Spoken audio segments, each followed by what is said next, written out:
And you're on. Hey, late night from Willowdale, and we're not in Willowdale. We're 5-6 kilometers north. We're in Winston Churchill Park. Everyone knows who watches my Facebook page. We're in Holland, actually. Yeah, we're in the Netherlands. Beautiful tulips here in Winston Churchill Park. We're in Winston Churchill Park here in Midtown on St. Clair. You see the streetcar going by? Perfect. Perfect. We're at St. Clair and Spadina, right here in the heart of Toronto. But we'll still call it late night from Willowdale because it's not late night yet, it's early evening, but we haven't done a video in a long time, so. Well, we're doing it early, but we air it late at night, right? Yeah. And we'll be doing videos from my favorite picnic table in Goulding Park in Willowdale in the future. And the last video we did from this park, so Khalid suggested we do a video, and there's so many issues to talk about, but the biggest issue still is the war in Ukraine. We just had the G7 meeting in Hiroshima in Japan, and Zelensky attended, and it's good. It shows international support. The wealthiest countries in the world, the most powerful countries in the world, are supporting Ukraine, and that's a good thing. Even the countries that are sort of on the sideline, like India, and Modi's a bit of a despicable scumbag, but he knows his bread is buttered on the Western side. He's a friend of Putin's, and India is going back a long time as a friend of the previous Soviet Union and Russia, and they've gotten a lot of weaponry from Russia. In fact, a friend of mine used to fly MiGs because India had a lot of MiGs from Russia, and he was in the Indian Air Force. He used to fly MiGs. I digress. India bought a lot of weaponry from Russia, but now they're buying more from the Americans. Everyone has shown the war in Ukraine has shown the superiority of Western weaponry, whether it's U.S. weaponry, whether it's German weaponry, or French, or British, or Norwegian, or Swedish.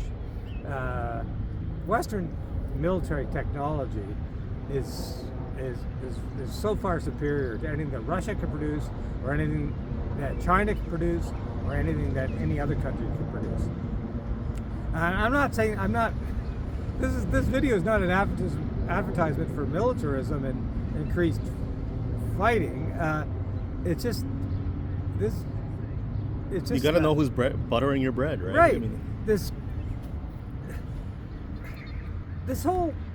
the bottom line is, Russia invaded a sovereign country well over a year ago now, and they've lost. And they've lost big time. Massive casualties. Their military has been somewhat destroyed and embarrassed. And they're not giving up. They're continuing to bomb apartment buildings and slaughter civilians in Ukraine. War crimes par none. And it was great to see the G7 this weekend, and G7 extended because a lot of people were invited. Different countries from Vietnam, South Korea, India. But it was good to see Zelensky show up. It was good to see this solidarity again for Ukraine. So all these countries are not on side about supporting Ukraine or staying neutral, and see that the most powerful places on the planet, most powerful countries on the planet Earth, are supporting Ukraine against Russia. Now, how's this war going to end? It will end with a negotiated settlement. I do believe pumping some more advanced weaponry, including F-16s from the Netherlands, Norway, other countries, into Ukraine is a good thing. I do believe you need to escalate before you can de-escalate. And I'm not a militarist. I don't like it. I wish we could end this war. But I think the Ukrainians have got to put the Russians in a really bad position. They invaded Ukraine, and they need to be embarrassed and humiliated. They already have been embarrassed and humiliated, but they need to be brought to the negotiating table. Now, do I think Ukraine is going to get Crimea back? No. Do I think they're going to get Eastern region Ukraine back? No. A lot of those parts of Ukraine want to be part of Russia. So let it. I would say let that slide. But if I may interject, But interject, yes. Interject. like I mean, even if there's territorial gains, isn't that enough for China to go after Taiwan and create a whole other problem that we don't want as a China's as a seen how militarist? disastrous this has been for Russia. They're holding back on any plans to invade Taiwan.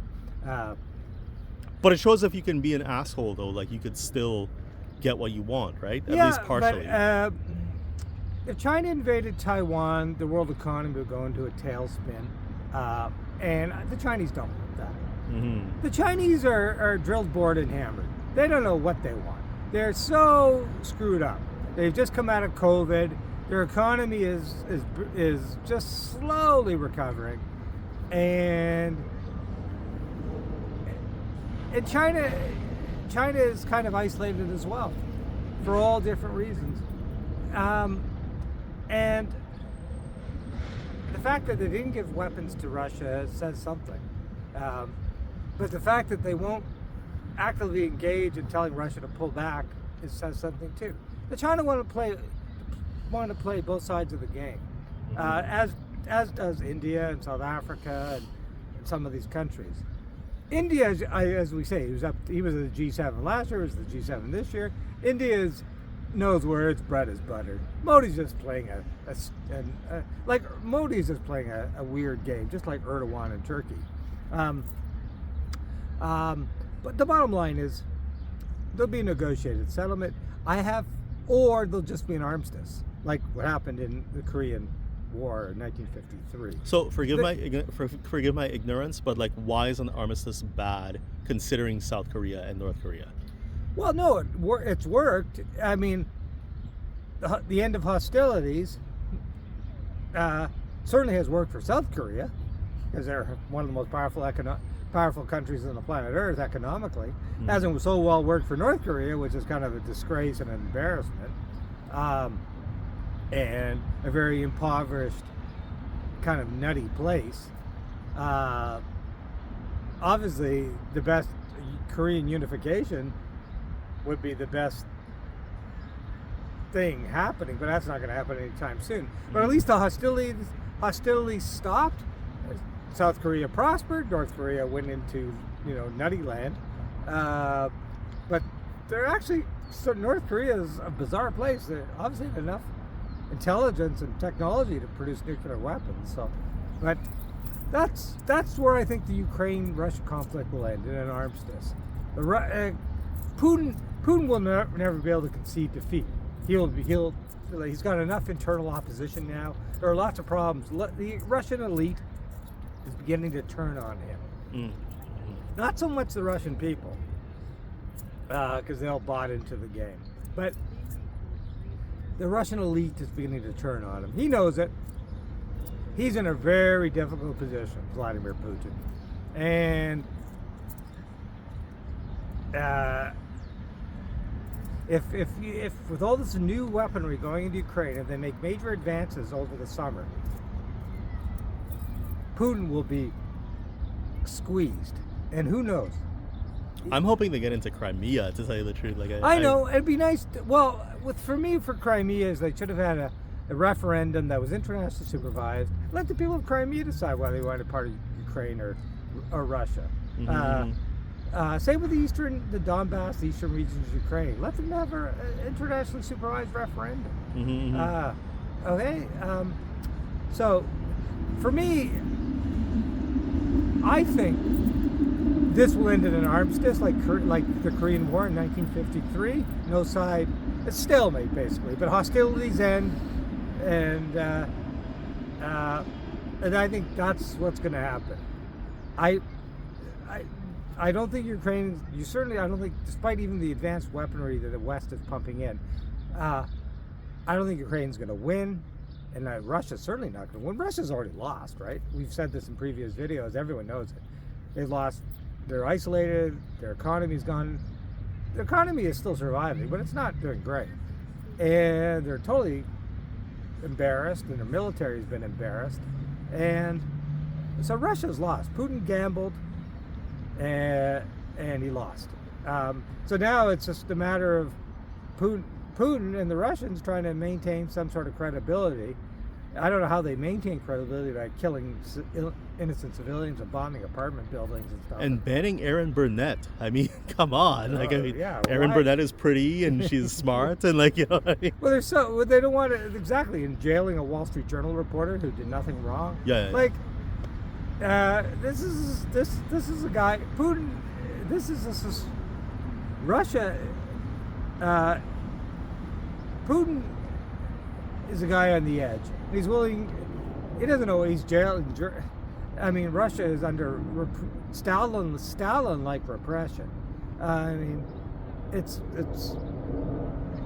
something will give. Like I said, there are a lot of internal divisions in Russia, and even in the general population. Things are going to begin to change. But how much power do the elite have? Like, I mean, well, they have a lot of power. Because they control the media, and they control the economy, and it's very corrupt, and it all comes down to Putin. But do Russians want to be isolated from the world, from the Western world, for a long time? I don't think so. Putin can't travel outside Russia to any Western country. He'll be arrested. So he's a war criminal. Except South Africa. Yeah. He gets away in South Africa. So. Well, okay, so let's move away from Ukraine, because I want to keep this video short. Ukraine has already won. It's a matter of the victory and how to end his hostilities.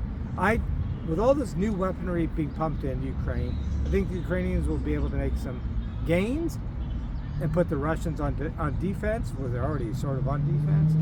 And then we need to push for some sort of settlement, because this can't go on forever. So, and I do believe sort of an armistice like 1953 with Korea. You know, we've all watched enough episodes of MASH. So, yeah, that's what's going to happen. There's going to be an armistice, not a peace deal. The Ukrainians will have to make some concessions, but we'll see. Let's see what they do with all this new weaponry and we'll see what happens. But this war can't go on forever, and I do believe an armistice is like in Korea. That's the likely scenario where. I still feel on a certain level, you know, that the occupation of eastern Ukraine is like a cancer, and not just a cancer for Ukraine, but a cancer for all of Europe. Yeah, it's not fair. It's not right, and the way the Russians took over Crimea is not fair and right. But a lot of Crimeans were quite happy. So, because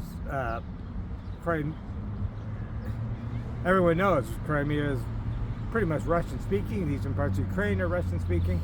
I think these things should have been dealt with in an international matter. You know, just like we had two referendums in Canada about sovereignty of Quebec. Things need to be done properly. You just can't annex territory. Anyways, countries that don't support the West or the war, don't support Ukraine, like, are neutral, like South Africa, and so as you say, Brazil, the BRICS countries, well, they're a bit of a joke. Like Lula in Brazil, he also plays two sides of the game. They all know the bottom line is their bread is buttered on the American side, but they're playing games. And I think the United States should sanction these countries. Like, South Africa, they said, well, the Soviets supported us during the struggle against apartheid. That is true. But it's a different world now. And now the ANC has been in power for many years. They're totally corrupt. The place is a joke. South Africa is a joke of a country. Mm-hmm. It's basically a failed state. And they're playing games. They're secretly selling weapons to the Russians, and they're playing fucking games. And I think the West, the U.S. in particular, if they have the power, should come down hard on them. The BRICS is a bit of a joke. It's an alternative arrangement to the so-called West, right? Well, it's a bit of a joke. You know, then they're talking about alternatives to the U.S. dollar. I'm sorry. I think that was a joke from the beginning. That was a joke from the beginning. The U.S. dollar is still the preeminent currency in the world, and the United States economy is still the preeminent economy. Like I mean, countries that do invest in a different reserve currency usually tend to go for very small reserves, right? Like I mean, of other foreign currencies, because it makes no sense if you are looking for a U.S. reserve currency to have your country also invest in a competitive alternative currency. Like you're shooting yourself in the foot, right? Like I mean, so what you do is you have reserve currencies that are smaller and like non-competitive, right? So right.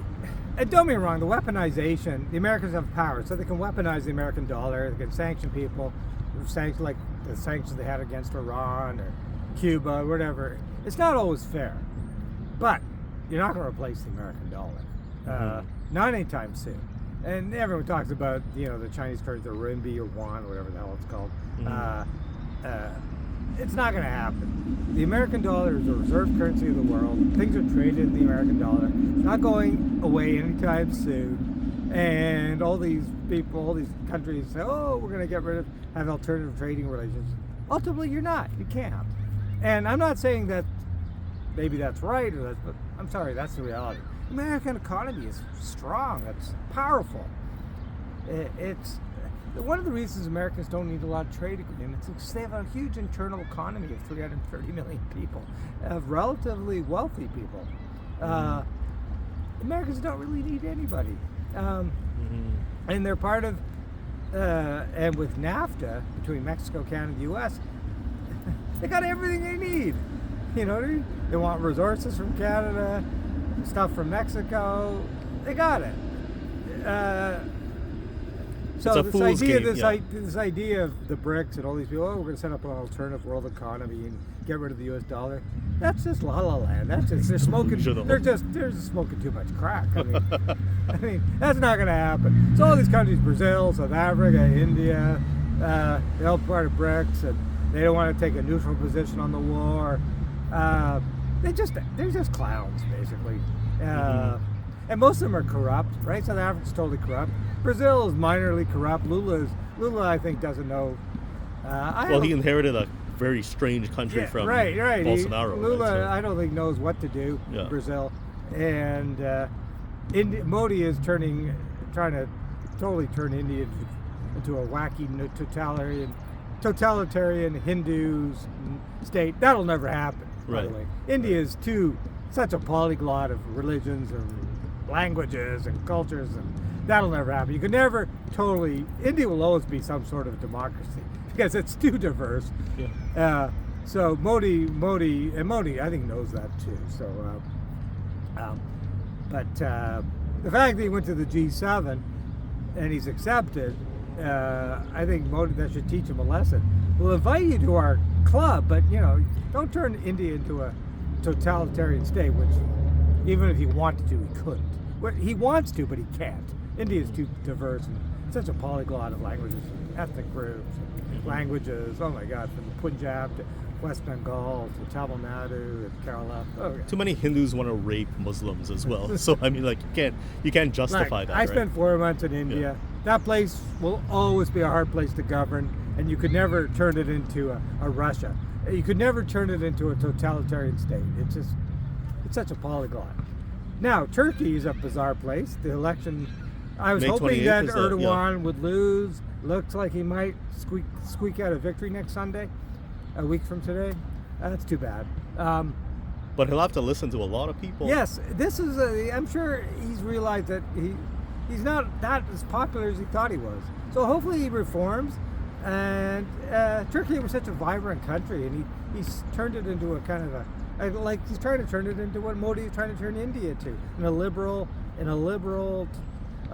democracy, where you win by elections, but you do win a fair election, but you erode democracy during your term, the judiciary, the media, and Turkey, like India, will suffer if they continue down. Modi and Erdogan are two peas in a pod. Two dynamic countries, two diverse dynamic countries, going down a bad path. So maybe even if Erdogan squeezes out a victory next Sunday, I kind of hope he's learned the lesson that not everyone Turkey supports your vision. But he himself has been kind of like more accepting of the Arab countries of Saudi Arabia. Oh yeah, especially, no, he's trying to make deals. Yeah. No, I mean Turkey's a powerful player in the region. I mean, this is a country that's part of Europe, part of the Middle East, part of Central Asia. I mean, talk about and also a member of NATO. So yeah, probably the most strategic country in the world. The gateway, right? The gateway, and a country with massive history. I mean, come on, anyone's been to Turkey. They got everything from Roman, Greek ruins, Byzantine ruins, going back to Neolithic times. Turkey's, Well, they're one of the post-colonialist, not post-colonialist, post-empire countries, right? China, Turkey, Iran, and Russia, right? The four big ones. Right? Well, they came out of the Ottoman Empire. Yeah. And the thing is, Kemal Atatürk wanted to make Turkey a total secular country, which it was for many years. But Erdogan's trying to turn it back to a more religious country, an Islamic country. But there has been pushback on that. So we'll see what happens in Turkey. I just hope that, I hope the opposition wins next Sunday, but I doubt it. I just hope Erdogan. Well, he's already won in Parliament, so yeah. yeah. I just hope he's sobered somewhat with the election results. Right. He didn't get a massive victory. All right, so we talked about international affairs. You know what bothers me more is the lack of coverage on places. Fareed Zakaria has this nutty show on CNN called Global Public Square, but it's not global because he doesn't even cover the globe. It's all about American relations with China or Russia or his love for Britain. There's 4 civil wars in Africa: Sudan, Ethiopia, all are on the brink of being resolved. Congo, what's going on in the sub-Saharan Africa, in Mali and Niger. And it rarely gets covered, and it never gets covered on his show because he doesn't give a damn about the globe. His show is a joke, Global Public Square, where he never covers the globe. And I think, it's incredible, like, how the parts of the world never get covered. And no, that's true. It's very true. 4 civil wars in Africa, and it doesn't get covered in any degree, from Sudan to Ethiopia to the sub-Saharan. But isn't it also true that Africans themselves don't like too much interference from the outside world? I mean, they'll take in Wagner Group for some special operations. Well, everyone always talks about, you're racist if you talk about how Africa has failed, but it has failed. And I'm not saying British and French colonialism or Dutch colonialism or Portuguese colonialism, all the big countries, the European countries that dominated Africa, of course they should have left. But then these countries are a joke. Right. Most of them are failed states. Yeah. And and they say, it's colonialism that. No, not totally. Not totally. In India, the Brits left a pretty good system, a good infrastructure, a railway system, which I use, a legal system, which they're still using. This is not an advertisement for colonialism, but, European power has left a basic infrastructure in some of these countries. And the whole thing's a joke now. So, I'm sorry, there's not one country in Africa. No, there are a couple of countries in West Africa, Ivory Coast. There are a couple of countries in West Africa that are doing okay. They're somewhat liberal democracies, but most of them are dictatorships, are corrupt. South Africa being the biggest joke of all. What an insult to Nelson Mandela. I mean, the place is just a disgrace. Isn't there a lot of isn't there a movement called African socialism as well that kind of tries to be very isolated in its as an ideology? Ghana, for instance. They compared Ghana to South Korea on human progress. Ghana actually has done some good stuff. Right. Ivory Coast, Ghana, there's a few. In West Africa, but Nigeria is a joke. They just have elections. Nothing good will come out of it. There's been a civil war in the eastern Congo involving Rwanda, Burundi, and no one cares. Like, and there's so many groups, and because there are lots of minerals, and yeah, it's very sad. So Latin America is pretty stable, but you know, Peru's gone downhill. And Venezuela's a joke. Peru has, Like, yeah. Colombia seems to be doing okay. They're trying to resolve their problems. Chile is pretty stable. Argentina's got financial issues.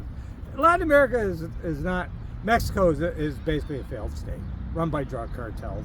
I know, it's bizarre, right? What about El Salvador? Getting better. Getting better? Yeah. Really? Getting better, Wow.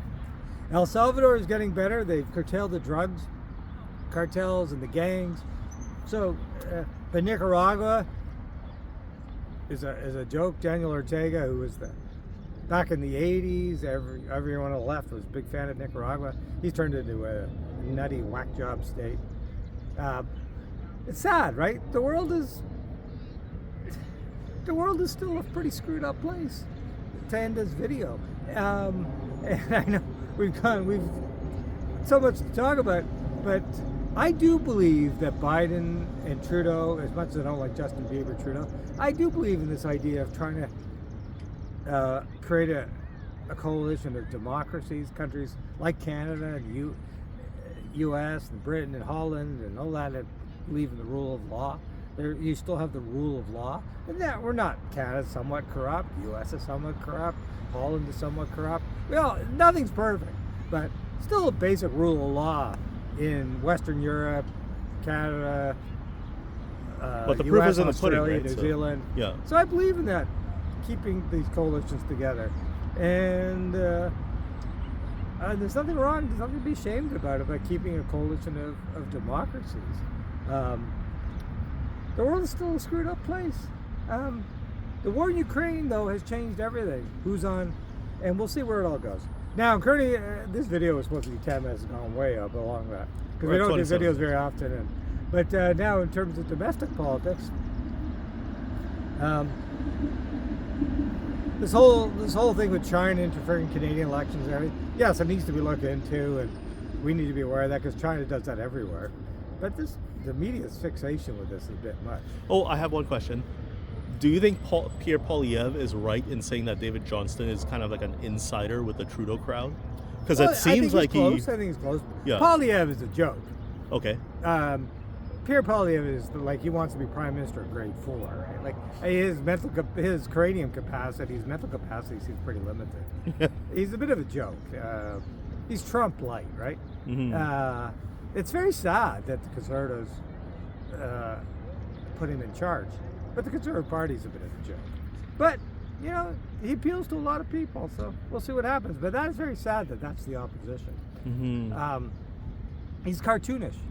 I remember when he met Biden, when Biden was in Ottawa in late February, or March, whatever the hell that was. He made a point of saying to Biden, I am leader of His Majesty's loyal opposition. And I thought, Jesus, you're like a little kid wanting to get Biden's autograph. Right. Like, you're a joke. It's very sad that he's the opposition leader. But anyways, no, Chinese interference in Canadian politics needs to be looked at, but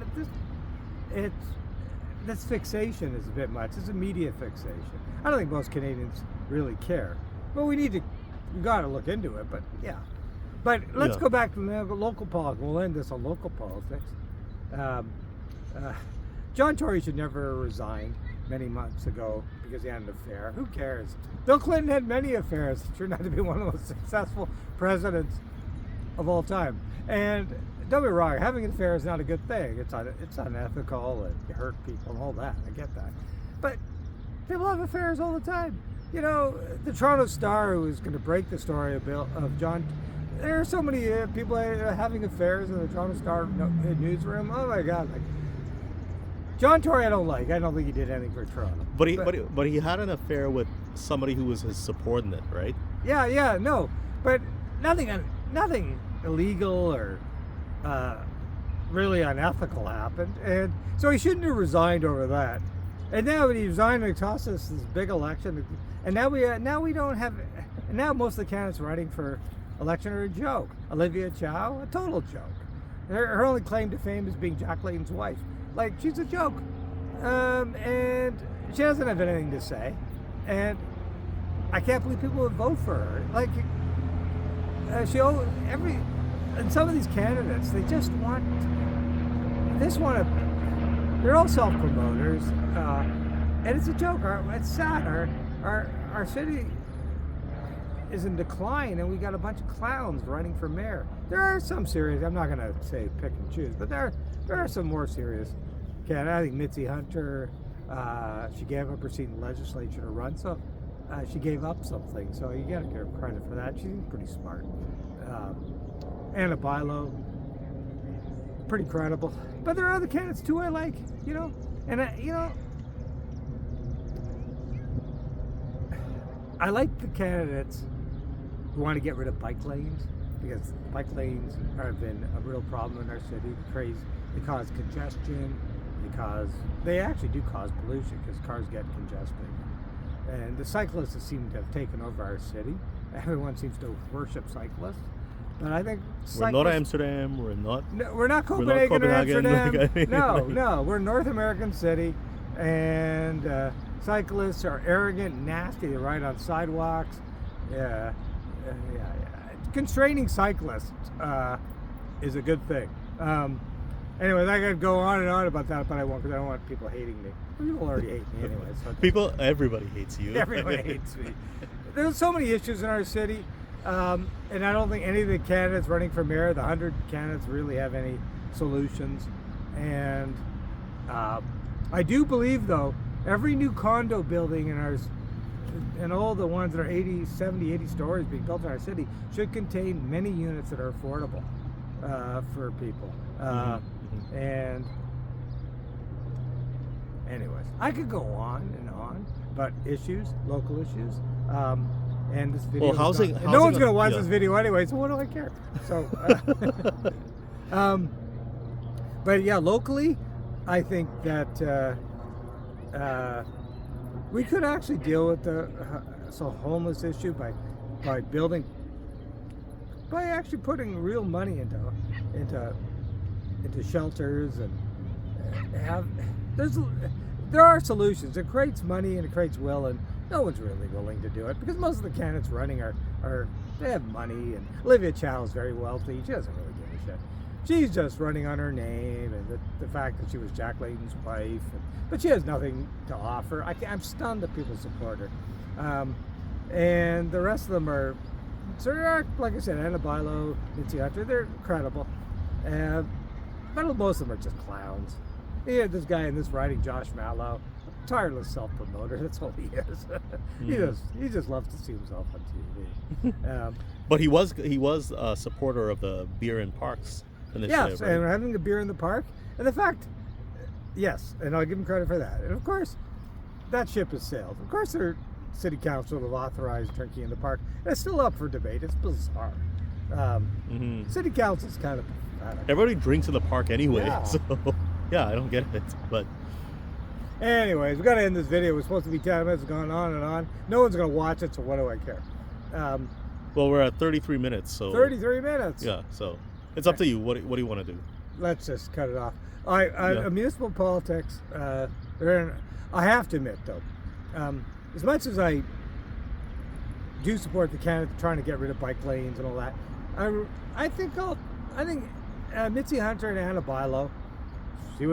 Anna Bilo was the deputy mayor. She's pretty smart. And Mitzi Hunter gave up her seat in the legislature, and she also was the education minister under Kathleen Wynne when Kathleen was the premier. So she's pretty smart too. So those Education is very important, but is that a municipal? Is that the that doesn't no, count but into it municipal? shows she has experience. Oh, I see. Running, Okay, she was okay, in the cabinet. okay. Right. Yeah, the rest of them are just pretenders and clowns. Right. No, we don't need as Estrano says, we don't need apocalypse chow. But on the education issue, like I would say that, like, there's a lot of kids in my neighborhood where I live, and I would say that education is whether it be on a municipal level, however that works out, or a provincial level, like I'd say education is very, very crucial and important to No, and the that's way good. we And live. that's why Mitzi Yeah. Hunter, being the former education minister Right. in the province, is probably. Yeah. I would say to people, and no one's going to watch this video, so it doesn't really matter. But Anna Bilo and Mitzi Hunter are the two credible candidates. The rest, forget. So Mm-hmm. I'll make the decision between the two of them. And on the international affairs, so much going on, and yeah, and starting where we left off, I think the war in Ukraine has to come to an end, but let's see what the advanced weaponry does to maybe force Russia into some sort of settlement. But I think it'll end like the Korean War. No one wins an armistice, and hostilities are ceased, and there's no settlement. That's the way it's going to end. But Just isn't like the Korean Transnistria War. like one of those like unsettled business where the Russians could actually like bring that up again in terms of like a new war in like say Ukraine or Europe, wherever they end up going? Like, I don't think the Russians, after this fiasco, the Russians just want a way out. Yeah. Okay? Putin's looking for a way out. Okay. So he's going to inflict as much damage as he can, kill as many civilians as he can, because so horrible. he's a nut job. But Yeah. he's also looking for a way out, and the Russian elite are looking for a way out. And there are some people that are worse than Putin in Russia. If they took over Russia, there are some people with Putin. Well, they said there even are Navalny. some people yeah. that are nuttier than him. So Well, they say that even Navalny, who's like this guy who has sacrificed his life for Russia, they say even he is kind of like a weird conservative kind of Russian, right? Yeah. Like, I mean, there is a sort of Russian pride and Russian patriotism. right. And they've had it for hundreds of years. Yeah. Anyway. Thousands of years. yeah, thousands. Yeah. It's a very bizarre country, you know. Hmm. You know, as Churchill used to say, enigma wrapped in a riddle, It's a very Russia's a weird country. No one really understands it. Right. But they definitely got humiliated in Ukraine, and I know Putin deep down is looking for a way out, but he doesn't see it yet. So he basically continues to slaughter civilians. But once all that advanced weaponry, all the new stuff that's coming in, there'll be something happening. Well, let's hope. Let's hope. Okay, this video's gone long enough. No one's going to watch it anyways. We're having a nice time in the park. The tulips are beautiful. Martin might watch it. Yeah, who knows? Anyways, here's to Cheers. Victoria Day. Cheers.